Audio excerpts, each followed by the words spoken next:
If you're going to mediation soon or you have clients who are, consider pre-mediation coaching with us at High Conflict Institute.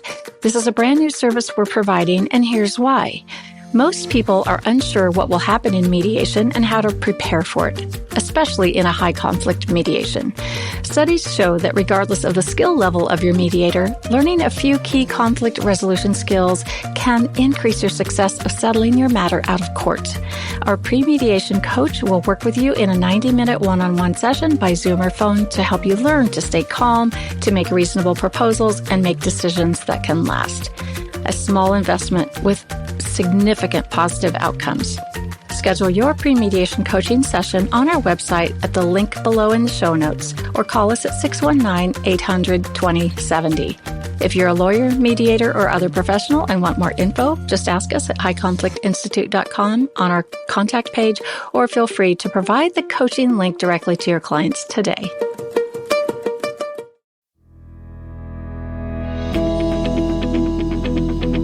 Welcome to It's All Your Fault on True Story FM, the one and only podcast dedicated to helping you identify and deal with the most challenging human relationships, those involving someone who may have a high conflict personality. I'm Megan Hunter, and I'm here with my co-host, Bill Eddy. Hi, everybody. We are the co-founders of the High Conflict Institute in San Diego, California, where we focus on training, consulting, and educational programs and methods, all to do with high conflict. In this episode today, we are happy to introduce you to a good friend and colleague from Israel, Michal Fein, to discuss a law that she wrote for Israel and was passed in 2014. It's a law that had significant impact on parents and children, a law looked at by those in other countries with respect and probably with some longing.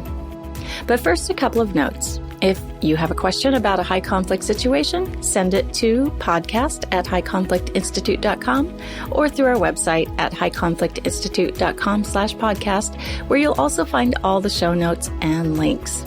We're so grateful to our listeners, and I'm sure you'll enjoy this conversation today.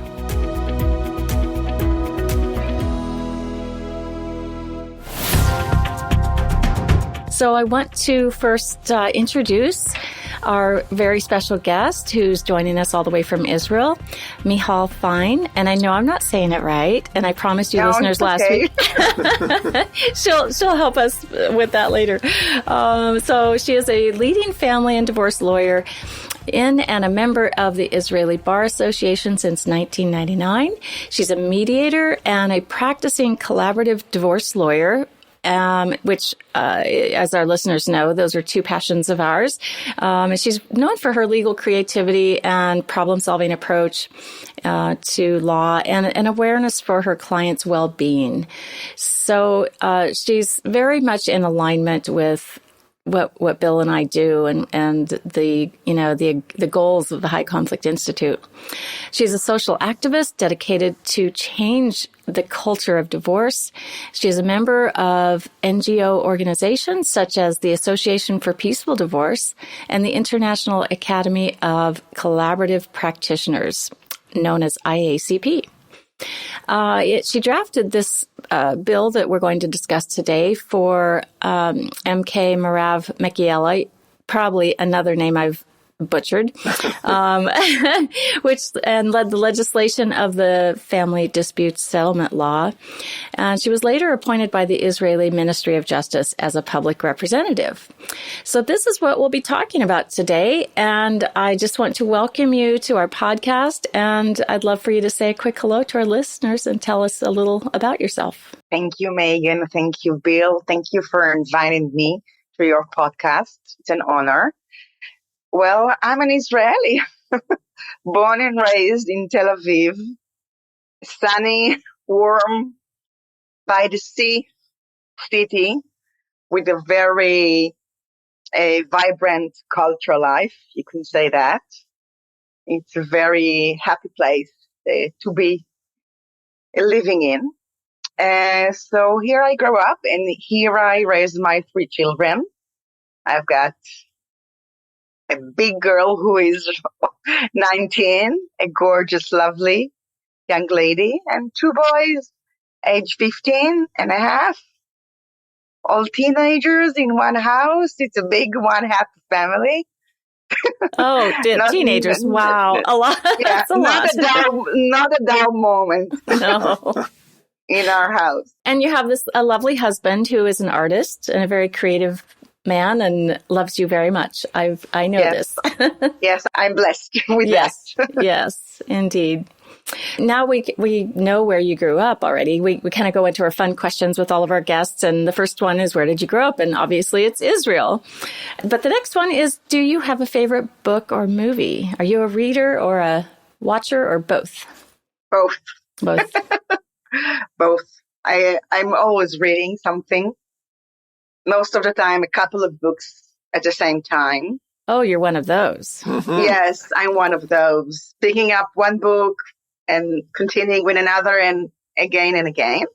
I've got like a very big pile of books near my bedside. So I read all the time. And all of our family is passionate about the movies.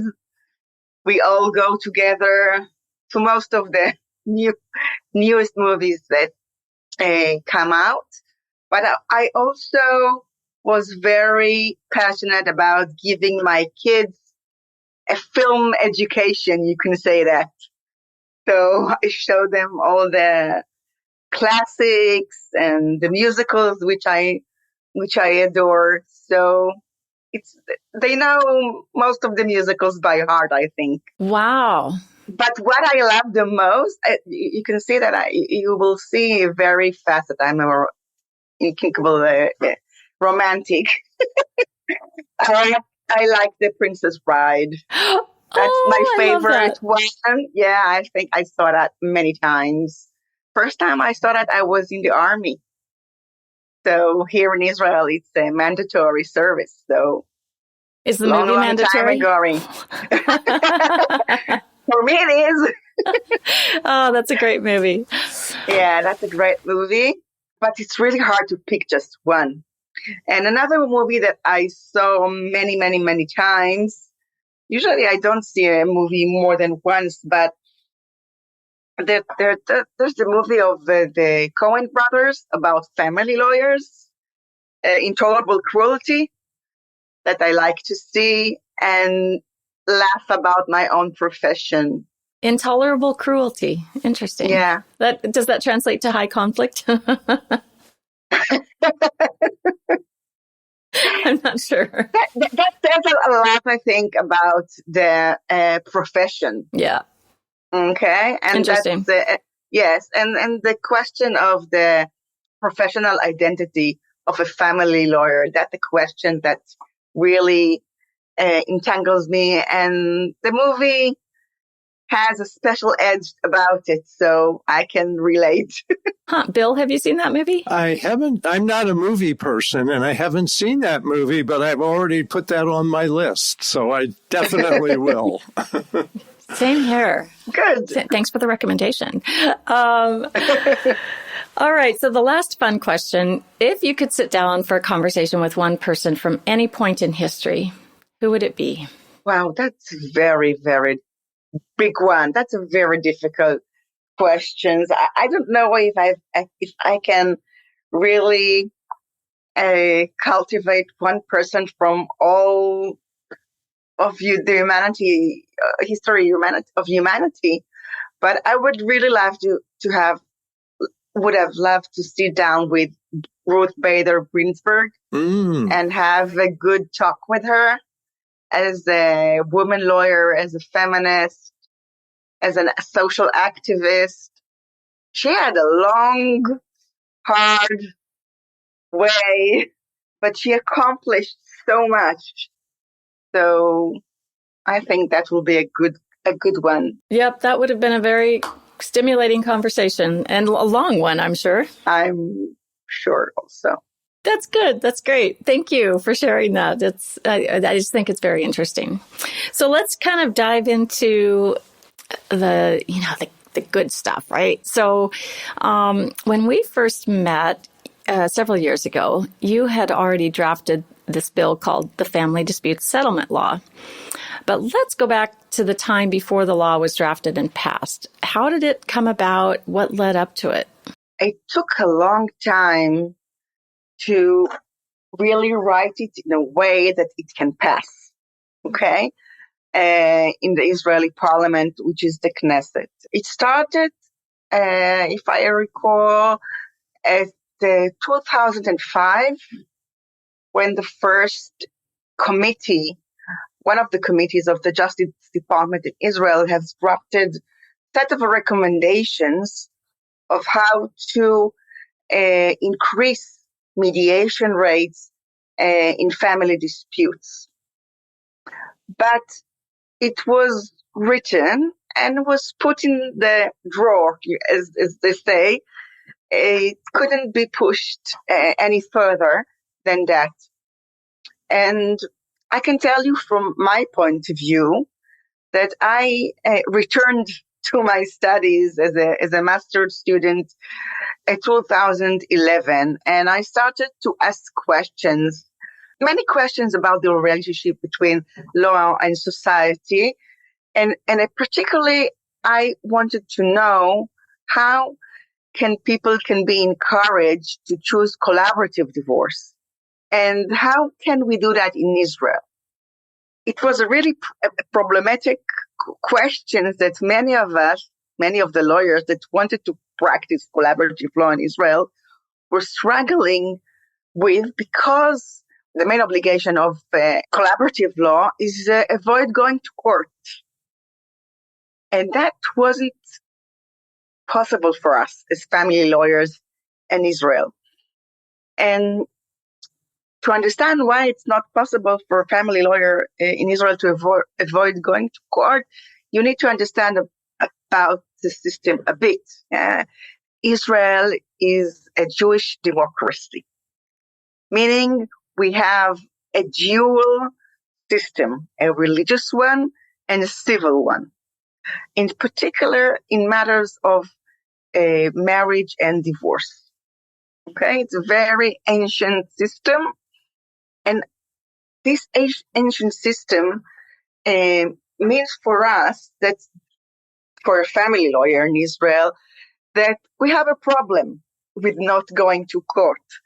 Because if you were to ask a family lawyer in Israel at that time, what do you recommend to a client at your first meeting, he or she would answer you with two words: cease jurisdiction. Okay, that means that first thing you have to do is submit a lawsuit to the jurisdictions that is better for your client. And as a family lawyer, you have an obligation to explain that to your client, and you have to explain a term called concurrent jurisdiction. Okay, the term that explains the dual system of law here in Israel. Because if you find yourself in a religious court or in a civil court, it's a big difference. And you could probably imagine why. Right. I recall when I was in Israel hearing the term race to the courthouse, right? Exactly. One gender is going toward the religious court and the other is going to the civil court. That's really the matter, because the laws in the religious court differ from those in the civil court. And the laws that apply to both court systems also differ given to the different judicial methods, legal tradition, and worldviews. So the main difference is around the question of fault. Okay, so while in the civil family court there's a no-fault divorce approach, in most religious courts, we have a rabbinical court for the Jews, a Sharia for the Muslim, a different one for Druze, a different one for Catholic, but I will call them all together religious courts, okay? Because in all religious courts, if the parties do not agree to end the marriage, the party that wants to end it must prove that the other party is to blame for bringing the relationship to an end. In this situation, both parties are anxious to seek jurisdictions in the court that is most favorable to their individual position. Okay? So once a lawyer meets a new client, he or she are obligated to tell them about the race to the court. Okay? So here's my dilemma. As a collaborative lawyer, I would like to encourage people not to go to court. But as a professional family lawyer, I know that I'm obligated to tell them to rush to court. So what do? That's called a dilemma. Yeah, I'm in a very, very tough spot. The right for authority is a big issue, especially if you have a situation of betrayal, a case of homosexuality, things that are very difficult to handle in their religious court. Okay, these are, as one can say, offenses that may cost the guilty party a great deal of property, or in some cases, even the custody of the kids. So it's a very big issue. Okay. On the other hand, in civil court, we argue for no fault divorce, and these so-called offenses, such as sexual orientation, carry no economic consequences. Okay, so the race through authorities is a big issue, and the race has developed due to a Supreme Court ruling that meant that the first court to which a lawsuit is submitted will be the court to decide on the concurrent issues. Okay, the family court cannot give you a divorce. Okay, the divorce itself is a religious matter in Israel. A marriage is a religious matter, and the divorce is a religious matter. But the matters that surround the divorce, all the things around it, the civil court, the family court can decide. So the race means that anyone who is even beginning to consider the possibility of divorce should be aware of this and be advised by a family lawyer which court system is better under the specific circumstances, and then race for it. Okay, there's even matters of inheritance of property that are different between the courts, and sometimes the rabbinical court gives a decision that's not consistent with the civil laws, and one needs to go to the Supreme Court in order to change that ruling. So it's a very complicated situation, and due to that, to be a collaborative lawyer in Israel 10 years ago was something that we struggle. How can we do that and not be negligent? Okay, we had a big question of professional responsibility. What will we do? We have, like, as Pauline Tesla says, it's a cognitive dissonance. Cognitive dissonance, yeah. Right. Yeah, because you know that going to court is going to be very harmful for the entire family, especially for the children. But you have, on the other hand, the law that forces you as a professional, as a responsible professional, to explain to your client about the race to the authorities. Yeah. Can I jump in and ask, how did your law fit into all of that? The law you proposed, how did it fit into all of that? And did it get much resistance? Yeah. Okay, let's start from the beginning. What the law that I was part of changed is the legal default. Before it was implemented, we still have, okay, the race for the authorities. So if we look at it as a default law, the default is to submit a lawsuit as soon as possible because the race of the authorities. What the new law did was to change that because according to it, you do not submit a lawsuit. You don't start a family dispute, not in the family court and not in the rabbinical court, not in a religious court. You don't start it with submitting a lawsuit.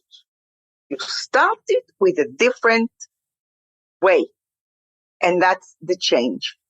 And what you do is you submit a motion to settle, which is a form with only your name, your ID number, your phone number, your address, and your spouse and your children the same.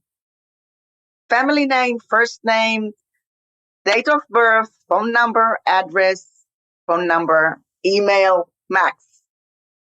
You don't get to tell the story at that piece of paper. It's a very short piece of paper.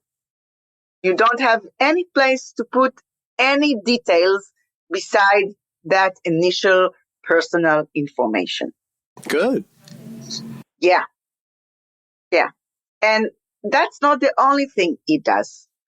After one submits a motion to settle, there's a period of timeout, 60 to 75 days, in which no one can submit a lawsuit. Okay? So we have a mandatory timeout that forces people to negotiate. Okay? But there's another thing. During this period of time, the 60 or 75 days, the parties will sit down with a social worker of the state, funded by the state, and will talk without lawyers, without any lawsuit at the background. And the social worker will try to facilitate a conversation and to see whether they can agree to continue to mediation, to collaborative process. So the motion to settle, once it's starting the procedure, it's completely different. Yeah. Than submitting a lawsuit. That sounds great, because I think here we're moving in that direction, but very slowly. So did you get a lot of resistance to this? Did it go through the legislature? Wow. How did it get approved? Well, it was a miracle. I think it was a miracle. It got approved. I don't have a bad answer.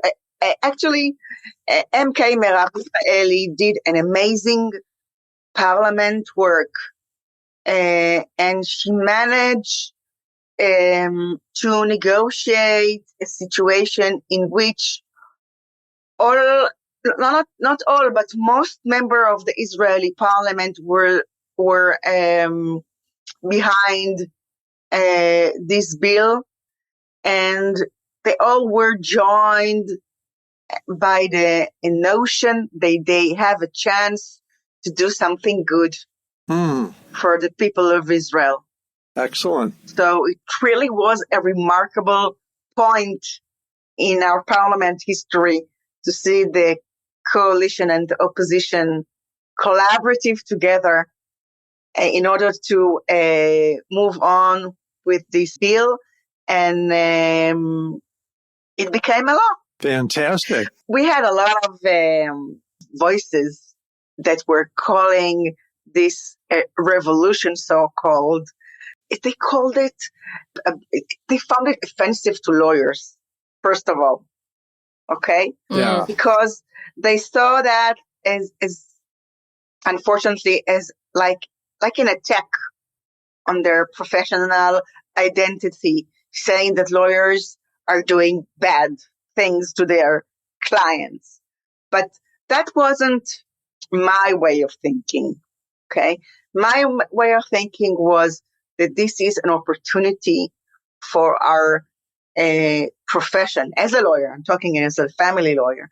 It's an opportunity to evolve and to do better by our clients, so we can do more negotiations, do more agreements, put less time on submitting lawsuits and more time on negotiations. And that's what really happened eventually. Yeah, say a little about it getting implemented.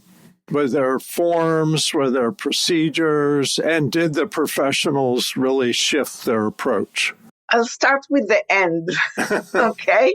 I think the lawyers as a profession are great in adapting to social changes. Mm. They're really excellent in that. And they did what they do best. They learned how to adapt and change the way they're handling the clients, not all the way, but in the beginning of the proceedings. And the beginning is very important. The simulation of the law took a lot of time. We implemented the law a year and a half after it was passed in the Knesset, which is the Israeli parliament.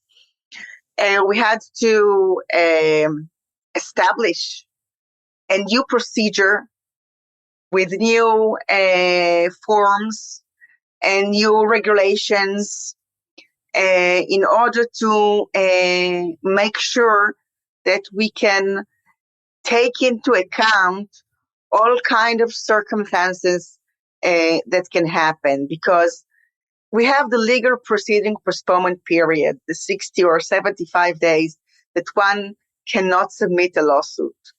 And we had to regulate the situation in which one can ask for assistance from the court in cases which are urgent.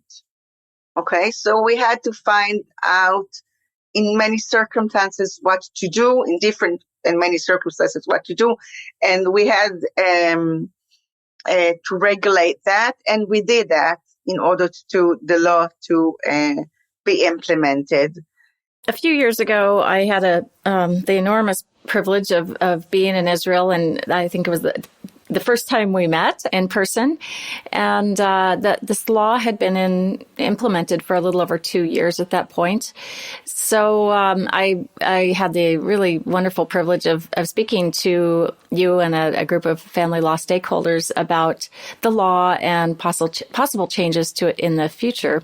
What impressed me at the time was not only the ability of the lawyers to adapt to this, but for, I guess, the judiciary and the legislative bodies to accept and give families an opportunity to meet with social workers and to learn some skills during that timeout period, right? To learn how to negotiate a little bit better and other things like that. So at that time, you had some data from the government about the number of claims that were submitted to the court.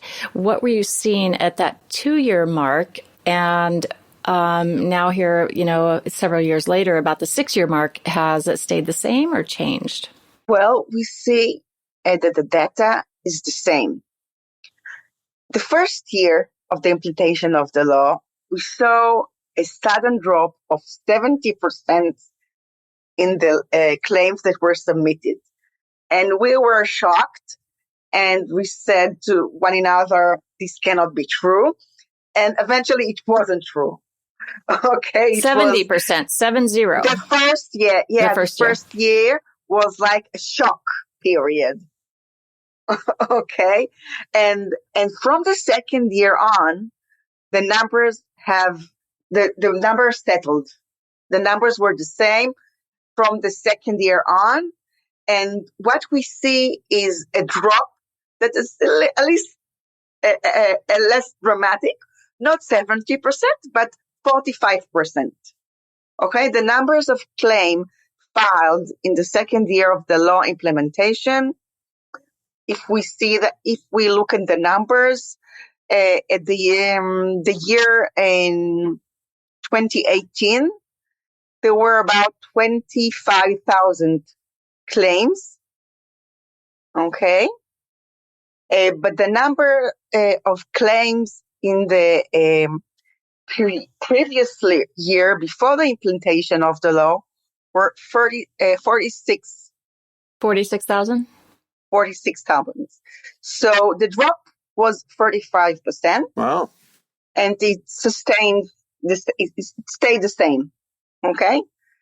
So we came to the conclusion that the new law that was passed in 2014 reduced litigation in family conflicts by more than 40%. That's huge. That was amazing. We didn't think that was even possible. And I'm very, very happy about it. Yeah, we see the smile on your face. Our listeners don't, but I'm sure they can hear it in your voice. So when we say the claims submitted to the court decreased, then those folks were settling their divorces out of court through mediation. Is that what the result was, or the impact? We don't know that. We need more research in order to say that. There were 3 types of research done in the last 6 years about the implementation of the law.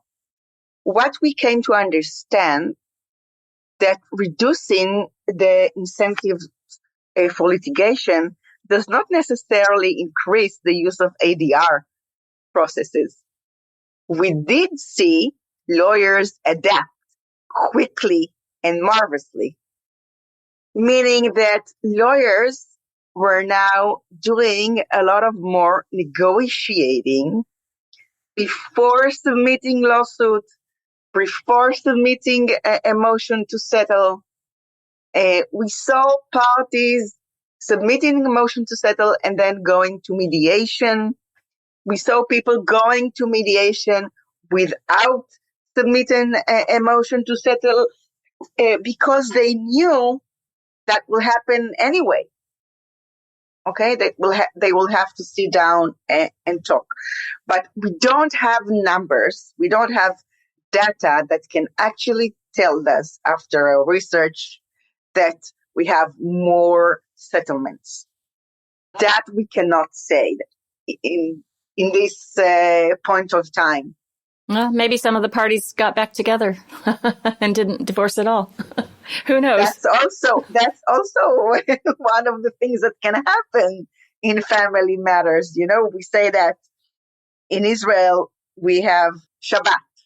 Okay, people go back to work and school on Sunday, so we have a Sunday conflict. You know, the people after the weekend goes to court and said, "Oh, I cannot bear him. I cannot stand her. I want a divorce." So that is not happening anymore because they have to submit a motion to settle. That's and funny. That has a mediating impact immediately. Yep. You know, the timeout. I call it a timeout procedure because it really forces people to sit down and think before acting. You cannot run for it as you used to do before. Right. Let me ask another question that actually we hadn't thought about before. And that is, what about domestic violence? In other words, what if there's an urgent need for a restraining order against someone who's been perpetrating domestic violence, right from the start, because once that person knows their spouse or partner is leaving them is when it escalates the most often. Yeah, I know.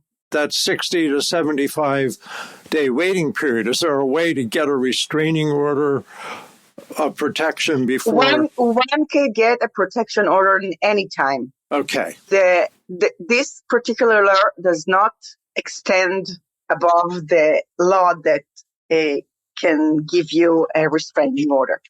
Okay. In Israel, there is a family domestic violence law, and this law does not apply to it. The court is open for submitting a restraining order all the time.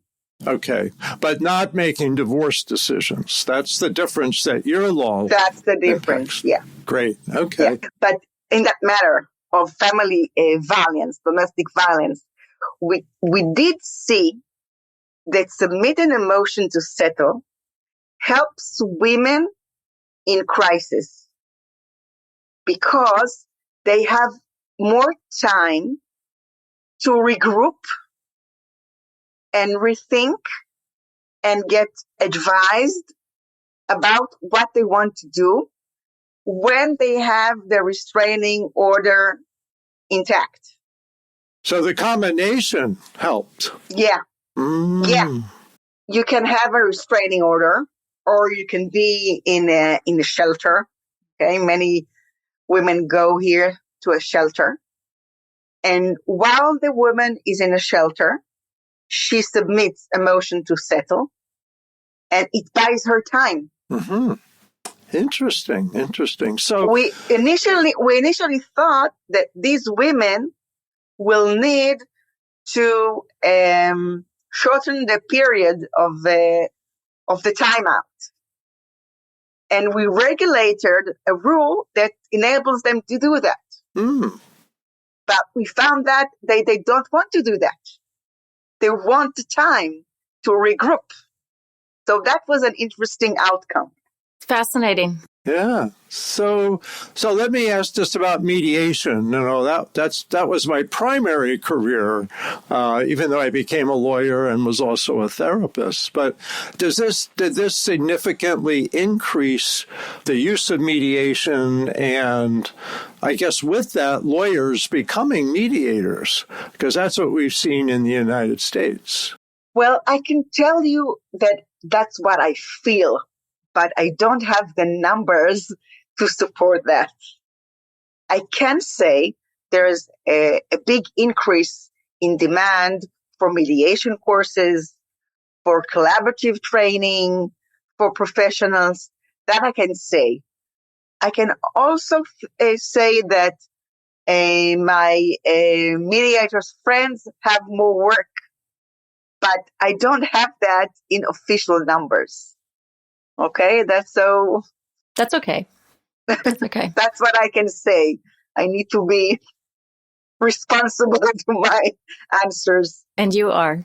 Yeah. So my last question. So with the pandemic over the last 3 years, have you seen conflict increase and divorce rates increase? Conflict in families and divorce rates, and I suppose domestic violence also, which we've seen here. Well, as I told you before, we see an increase in violence all over the country. Mm-hmm. In all matters of life. So something has changed after the pandemic. I think people lost their patience, and we do see that there's many children in emotional distress. I called it the mental health pandemic. That's after the pandemic. So we do see that. We see a lot of kids needing professional mental health help. And I cannot say there's a change in the rates of divorce. I cannot say there's an increase. The numbers are high in Israel anyway. Every third couple is getting a divorce. Wow. So it's high anyway. What we do see is an increase in alienation cases. We do see that more children need more help. We do see that. But there's no research or no official data. That's only the sense that I'm getting from my professional environment. And the variance rates are high in Israel now in a way that hasn't been ever before. We see that there's a crisis and everybody's trying to deal with that the best they can. Anxiety is high, tension is high from many sources, which filters down into families. So, last question. What is your hope for the future of family law in Israel? Wow. That's a big one. I keep asking you really big questions. Really big questions. Well, if we can change the system, be more democracy and less a religious state, that would be better, I think, for everyone. The dual system, especially in family matters, is very hard for everyone. Okay? I hope that someday people that want to go to the religious court can go to the religious court. But people that are not religious, that are secular, are not forced to get a divorce at the religious court, which is the situation today. But because in Israel today, because we're a Jewish democracy, the religious has a very big part in our life. Sure. A marriage and divorce in Israel are religious ceremonies. You cannot marry only in a civil way, and you cannot get a divorce only in the civil way, only in the religious way. So that's very difficult for many people here in Israel.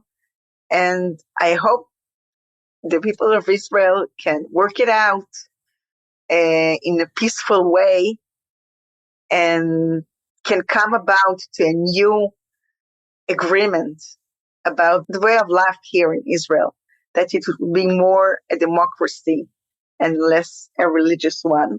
Although I wish it to stay a Jewish state, okay? Being Jewish without being so religious is possible. So I hope that will be the way for us. All right. Well, thank you so much, Michal, for joining us and sharing all of these very interesting and probably challenging from the perspective of an Israeli. These are tough things you've done. And, we admire the work you and others have done there in Israel to make this impact on families. It's a big deal. And I'm sure our listeners will understand that, especially those who are involved in family law and legislation and in the profession. So wherever you are today listening to this, we hope it's been very fascinating and inspiring. So we're very, very grateful to you, our listeners, for joining us. And thank you again, Michal, for joining us today. And I'm sure we'll have you back sometime. We'd love to do that. Thank you for having me.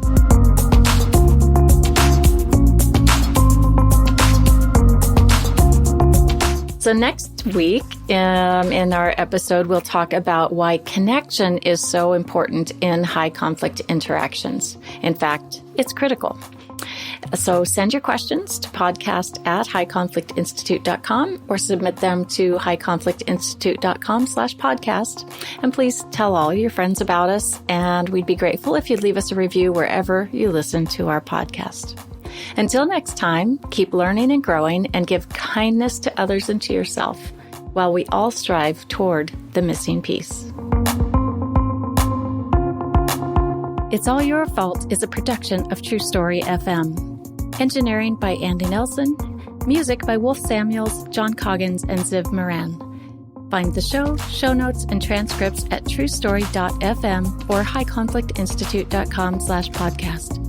If your podcast app allows ratings and reviews, please consider doing that for our show.